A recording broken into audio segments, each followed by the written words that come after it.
Olivia Hart sat cross-legged on the floor of her cramped studio apartment, surrounded by overdue bills and empty baby food jars. Her fingers hovered over her phone screen, pride warring with desperation as tears blurred her vision. Sophie, her 8-month-old daughter, slept fitfully in the second-hand crib nearby, her tiny chest rising and falling with each breath. The pediatrician's warning echoed in Olivia's mind like a death knell. Sophie needed special hypoallergenic formula, the expensive kind that her meager freelance income as a graphic designer couldn't cover anymore. She had already borrowed from everyone she could think of. Her sister Rachel had moved overseas for work 3 months ago. Her parents had passed away in a car accident 2 years before Sophie was born. The baby's father, Derek, had vanished the moment he learned about the pregnancy, blocking her number and disappearing like smoke. Olivia was utterly, completely alone.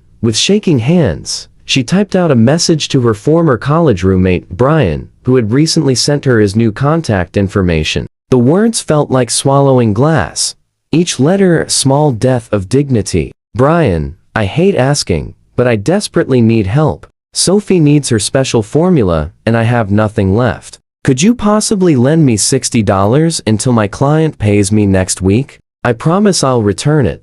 She hit send before courage could abandon her completely, then set the phone face down on the worn carpet. The shame was overwhelming, physical weight pressing against her chest. She had once been so independent, so capable. Now, she was reduced to begging friends for money to feed her child. An unexpected response. Secrets, the city. In the glass and steel tower that housed Quantum Innovations, Nathan Cross stood at his office window, watching the sunset paint the skyline in shades of amber and crimson. His phone buzzed with an incoming message, pulling him from thoughts of the upcoming board meeting and the concerning financial reports his auditors had flagged. He glanced at the screen, expecting another update from his executive team. Instead, he found himself reading a message clearly meant for someone else. The raw desperation in those few sentences struck him with unexpected force. Nathan had built his technology empire from nothing, starting with a single software patent and 15 years of relentless work.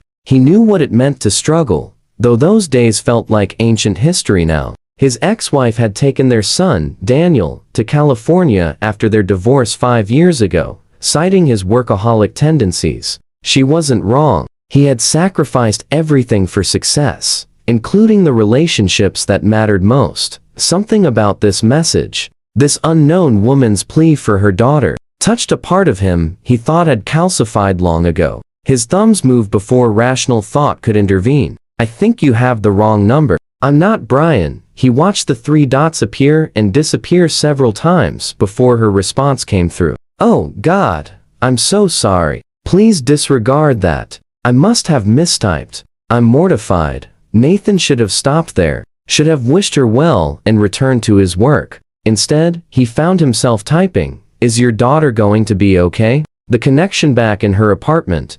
Olivia stared at the phone screen in confusion and horror. Who was this person? How had she managed to send such a humiliating message to a complete stranger? But there was something about the follow-up question. Genuine concern from someone who had no reason to care. That made her throat tighten with unexpected emotion. We'll manage somehow. She typed back, then added, "Thank you for your concern. Sorry again for the mistake." The response came quickly. What formula does your baby need? I'd like to help.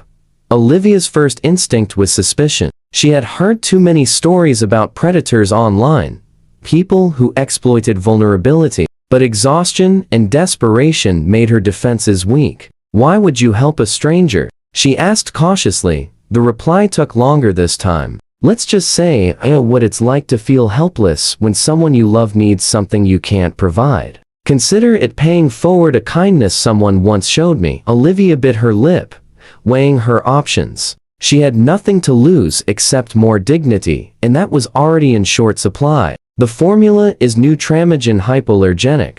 Sophie has severe allergies and nothing else works. But I really can't accept money from someone I don't know. My name is Nathan, came the response. Now, we're not strangers. What's your payment app? Something in his straightforward approach, lacking any hint of manipulation or expectation, made Olivia's decision. She sent her payment information, half expecting nothing to happen. 60 seconds later, her phone chimed with a notification that made her gasp audibly. This Nathan person hadn't sent $60. He had sent $600. This is too much, she typed frantically. I can't possibly accept this.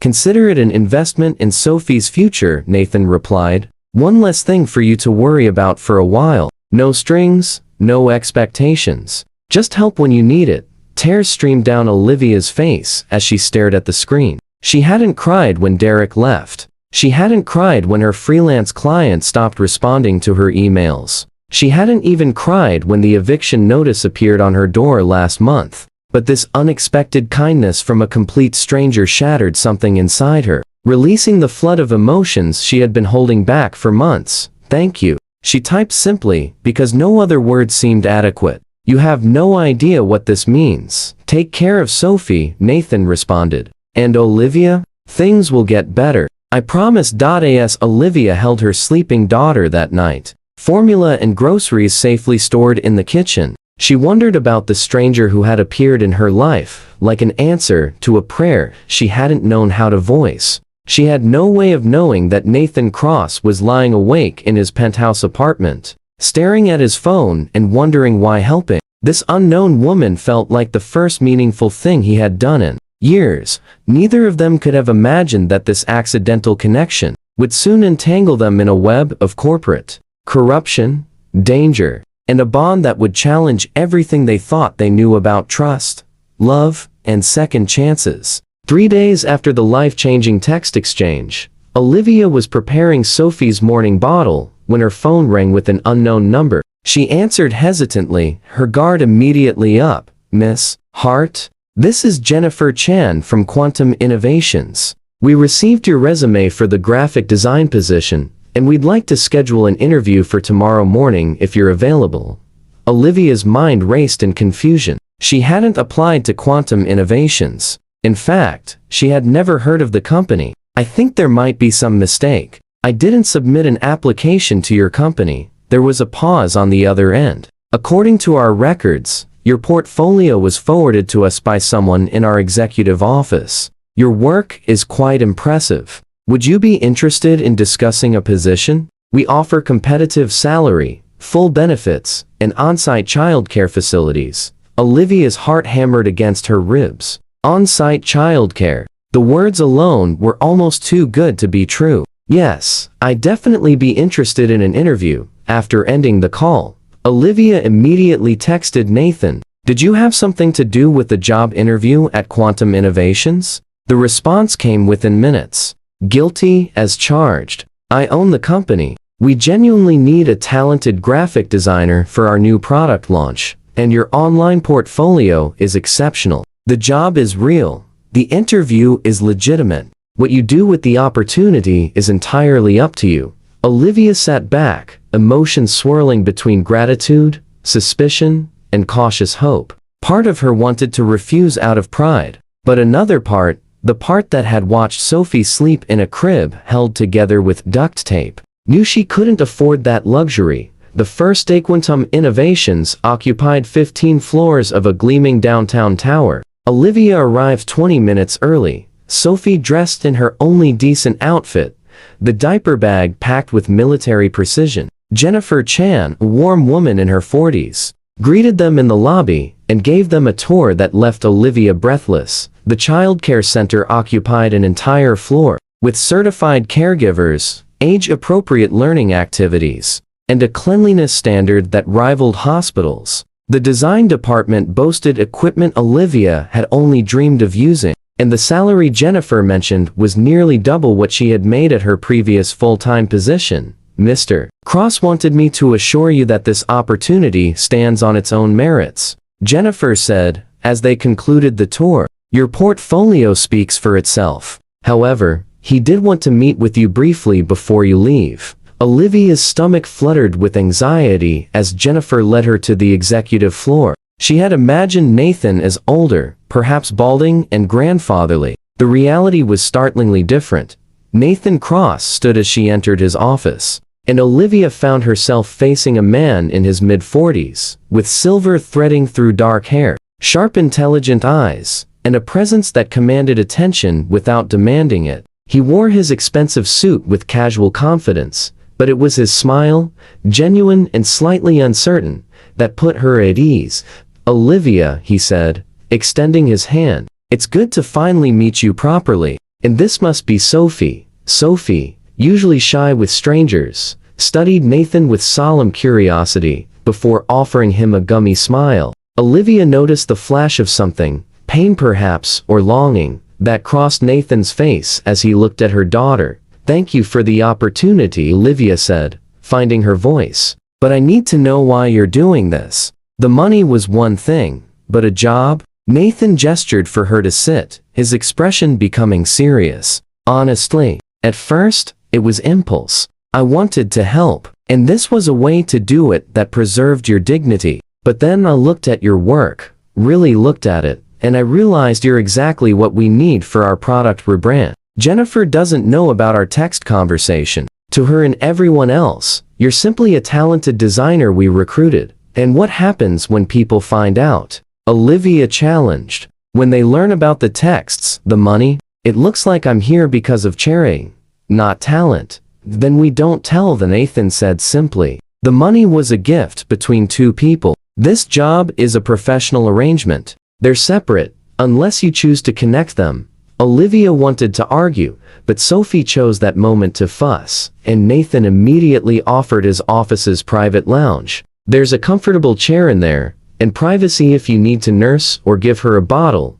As Olivia tended to Sophie in the quiet space, she made her decision. She would take the job, work harder than anyone else, and prove that she deserved to be there. What she didn't know was that Nathan had his own hidden agenda, one that had nothing to do with charity and everything to do with the corruption festering in his company's financial department. Discovering the truth 6 weeks into her position at Quantum, Olivia had settled into a routine that felt almost too perfect. Her designs were winning praise from the marketing team. Sophie thrived in the childcare center, and Olivia had finally moved into a decent apartment with working appliances and no mold on the walls. She saw Nathan regularly in meetings, and occasionally in the cafeteria, where he would join her for lunch. Always careful to keep things professional, despite the easy friendship developing between them. He told her about his son Daniel, now 12, and living in California. She shared stories about her parents, her dreams before Sophie, her fears about being enough for her daughter. It was during one late evening, when she returned to her desk to retrieve her forgotten phone, that Olivia noticed something strange. The design file she had been working with contained embedded financial data, likely attached accidentally by someone in accounting. As a designer, she shouldn't have seen these numbers, but her background in business administration, the degree she had earned before switching to graphic design, made the irregularities immediately apparent. Small amounts, transferred consistently to accounts that shouldn't exist in a product development budget. Adjustments that made no logical sense. Patterns that suggested deliberate manipulation rather than innocent error. Olivia knew she should report it through proper channels, but something made her hesitate. Instead, she spent the next 3 nights, after Sophie was asleep, digging deeper into the files she could access. What she uncovered made her blood run cold. Someone at Quantum was systematically embezzling funds, and the trail pointed directly to Richard Bentley, the chief financial officer. More disturbing was the evidence that Richard had accomplices, people who helped him cover his tracks and redirect suspicion away from the financial department. A dangerous discovery Olivia debated for 2 days before deciding to take her findings to Nathan. She requested a private meeting, which Jennifer scheduled for early morning before the office filled with employees. Nathan took one look at her face as she entered and immediately closed his office door. "What's wrong?" "I found something I shouldn't have," Olivia said, pulling out her tablet. "Financial irregularities embedded in design files. I think someone in your company is stealing money." She watched Nathan's expression carefully as she showed him the evidence. Instead of surprise, she saw grim confirmation. "You already knew," she said quietly. "You knew there was theft happening." Nathan ran a hand through his hair. a gesture of frustration she had learned to recognize. "I've suspected for 8 months. Small discrepancies that my auditors couldn't trace. Dead ends and convenient explanations that never quite satisfied me. So when you hired me," Olivia said slowly, pieces clicking together. "It wasn't just about helping or even about my design skills, was it?" "It was about both," Nathan insisted. "I genuinely needed your talent, and I wanted to help you. But yes, I also hoped that someone new, someone with no connection to the existing power structure, might see something we were missing." He met her eyes directly. "I'm sorry for not being completely honest. But Olivia, what you found here could be the key to exposing something that's been poisoning my company." Before Olivia could respond, Nathan's office door opened without warning. Richard Bentley stood in the doorway, his expensive suit immaculate, his smile cold and calculating. "Working late together, I see," Richard said smoothly. "How dedicated. Or perhaps there's another reason the new designer has such special access to the CEO's private office." The insinuation was clear and made Olivia's cheeks burn with anger and humiliation. "Mr. Bentley," Nathan said, his voice dropping to a dangerous tone. "You're out of line, am I?" Richard's eyes fell on the tablet still displaying financial data on Olivia's lap. "Or perhaps I'm simply concerned about company security. That looks like confidential financial information Miss Hart is reviewing. I wonder how she obtained access to files well above her clearance level." Olivia realized with sinking dread that Richard had been watching, waiting for someone to discover his scheme so he could discredit them before they could report it. He was already building a narrative that would paint her as either Nathan's mistress abusing her position, or worse, as the thief herself. "I think we should discuss this with the entire board present," Richard continued, pulling out his phone. "I'm sure they'll be very interested in these irregularities and how they came to Miss Hart's attention." Nathan stood, placing himself subtly between Richard and Olivia. "By all means, call the board. But I should mention that Detective Morgan Wells from the FBI's Financial Crimes Division is already reviewing similar findings. Perhaps she should join our meeting as well." The color drained from Richard's face for just a moment before his composure returned. But Olivia had seen the flicker of fear, the confirmation that everything she had uncovered was real, and that Richard Bentley knew he was cornered.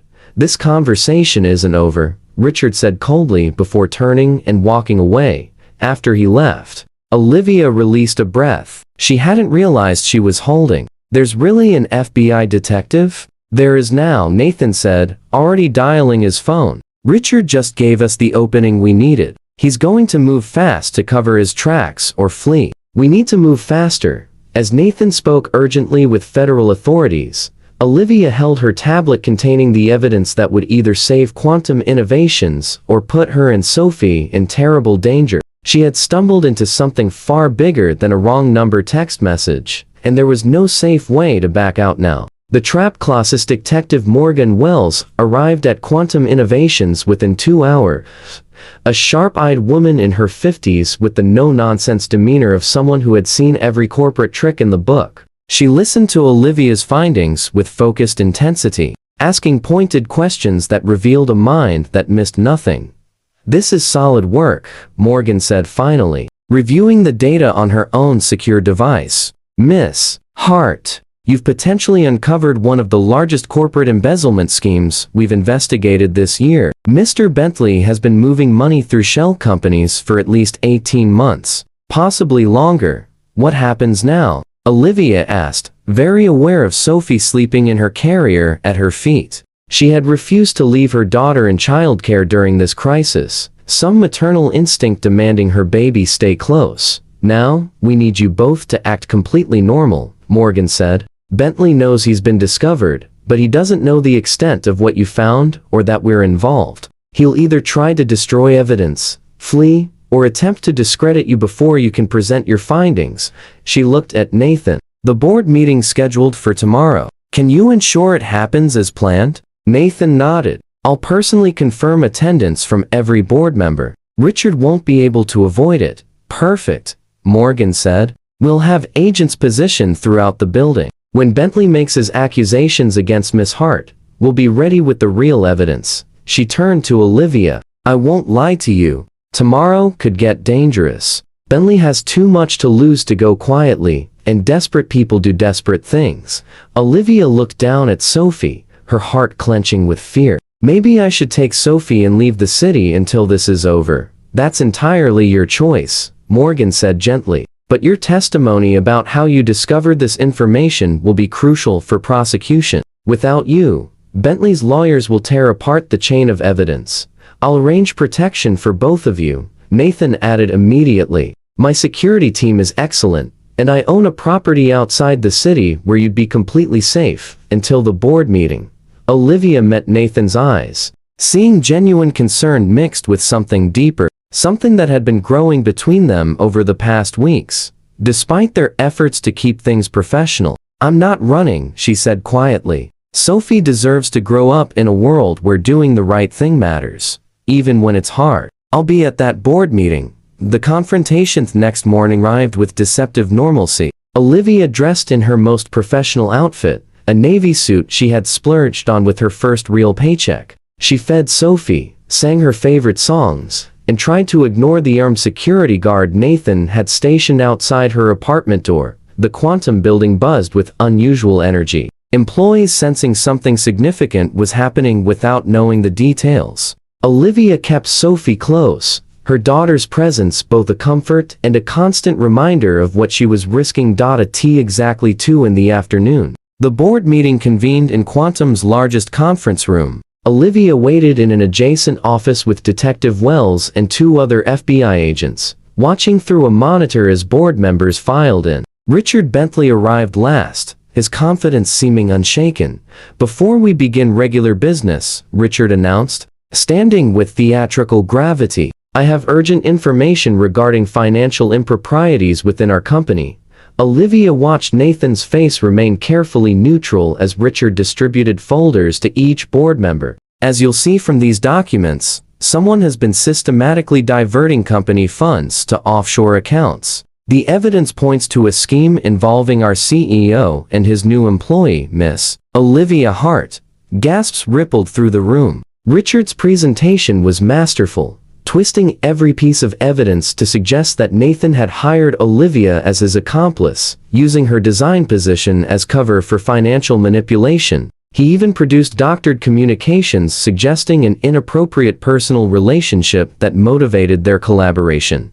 These are serious allegations, Richard, Nathan said calmly. Do you have proof? The financial records speak for themselves, Richard replied smoothly. Miss Hart had access to systems she shouldn't have touched. Transfers were made to accounts linked to both of you, and the timing coincides exactly with her hiring. He paused dramatically. I take no pleasure in exposing this betrayal, but my duty to this company and its shareholders demands truth. Then let's have complete truth, Nathan said. Nodding toward the door, Detective Wells entered, flanked by 2 agents and Olivia, who carried Sophie against her chest. The baby's presence seemed to surprise everyone, a jarring reminder of reality against Richard's calculated accusations. I'm Detective Morgan Wells, FBI Financial Crimes Division, Morgan announced. Mr. Bentley, your presentation was very creative. Unfortunately for you, Miss Hart's actual findings tell a very different story.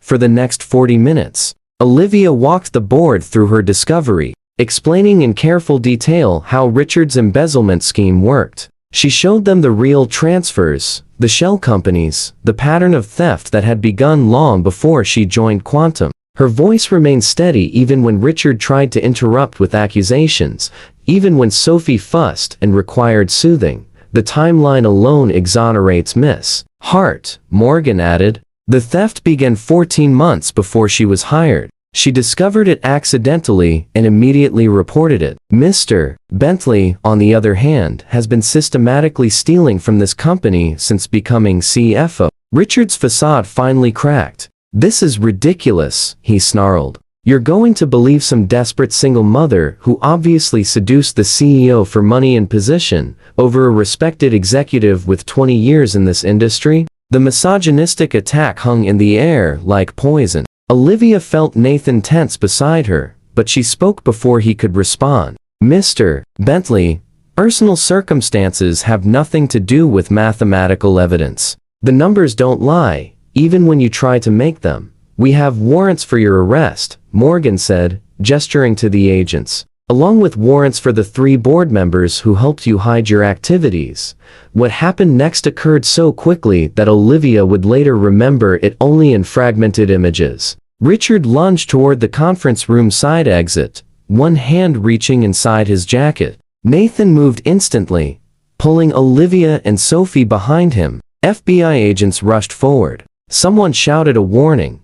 A weapon appeared in Richard's hand, but he never got the chance to use it. The agents subdued him with professional efficiency while Olivia shielded Sophie's eyes. Her heart hammering so hard, she thought it might break through her chest. 3 board members tried to flee during the chaos, but more agents were waiting outside. Within 10 minutes, Richard Bentley and his accomplices were in custody, and the conference room fell into stunned silence. New Beginnings' aftermath took weeks to settle. Quantum innovations faced intense scrutiny from regulators, media outlets, and nervous investors. Nathan worked 18-hour days managing the crisis, restructuring leadership, and rebuilding trust. Through it all, Olivia continued her work, her designs helping rebrand the company as transparent, ethical, and forward-thinking.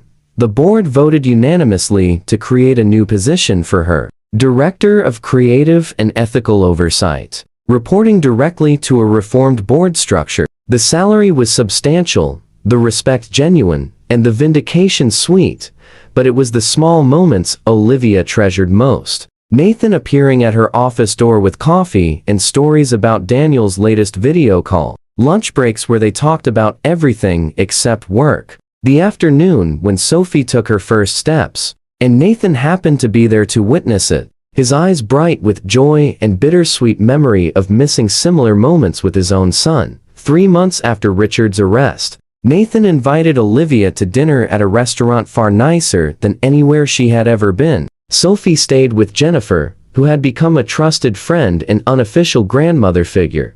"I need to tell you something," Nathan said over dessert, his usual confidence replaced by nervous uncertainty. "When you sent that text message, I was in the darkest place I'd been in years. I had everything anyone could want: success, money, respect, and I felt completely empty. Helping you was selfish in a way. I needed to remember what it felt like to matter to someone." Olivia reached across the table, taking his hand. "Nathan, you gave me back my life. You gave Sophie a future. Whatever your motivations were, the result was good.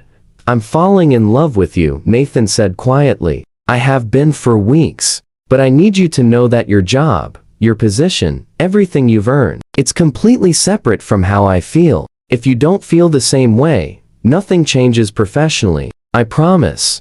Olivia felt tears prick her eyes, but they were happy tears this time. "I love you too," she whispered. "I fought it because I was afraid. Afraid it wasn't real, afraid I'd lose everything again, afraid I was just convenient or a project to fix." "You're not a project," Nathan said fiercely. "You're brilliant, strong, and you make me want to be better. You and Sophie both do."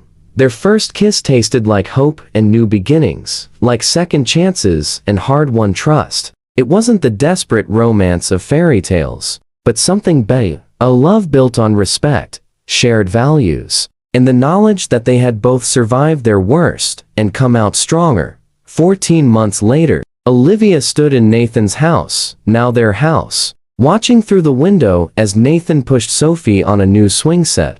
Daniel, visiting for summer break, was teaching his new little sister how to pump her legs for maximum height. Inside, Olivia's hand rested on her growing belly, a surprise that had delighted and terrified them both. Her phone buzzed with a text from Rachel, her sister, who had returned from overseas and was coming for dinner. The message made Olivia laugh. "So you accidentally texted a billionaire CEO and ended up with a family and a dream career. I'm definitely putting the wrong numbers in my phone from now on." Olivia typed back a response, smiling at the absurdity of how her life had transformed. "Sometimes the mistakes we think will break us actually save us. Tell you all about it tonight." As she watched Nathan lift Sophie high in the air, her daughter's delighted squeals carrying through the window. Olivia reflected on the desperate woman she had been that night, fingers trembling over a humiliating plea for help. She had thought she was at rock bottom, that her life had become a series of failures, culminating in the shame of begging for money to feed her child. Instead, that moment of vulnerability, that wrong number text sent in desperation, had been the beginning of everything. It had brought her Nathan, who saw past her circumstances to her worth. It had brought her a career where her talents mattered. It had brought her family, chosen and real, and perfectly imperfect. Most importantly, it had taught her that strength wasn't about never asking for help. It was about having the courage to accept kindness, the determination to prove yourself worthy of opportunities, and the wisdom to recognize that sometimes the wrong path leads exactly where you're meant to be. As Nathan caught her watching and smiled, that warm, genuine smile that had become her favorite sight in the world, Olivia sent a silent thank you to whatever cosmic force had guided her trembling fingers to type one wrong digit that desperate night. That single mistake had given her everything she never knew she needed, and a future brighter than anything she had dared to dream.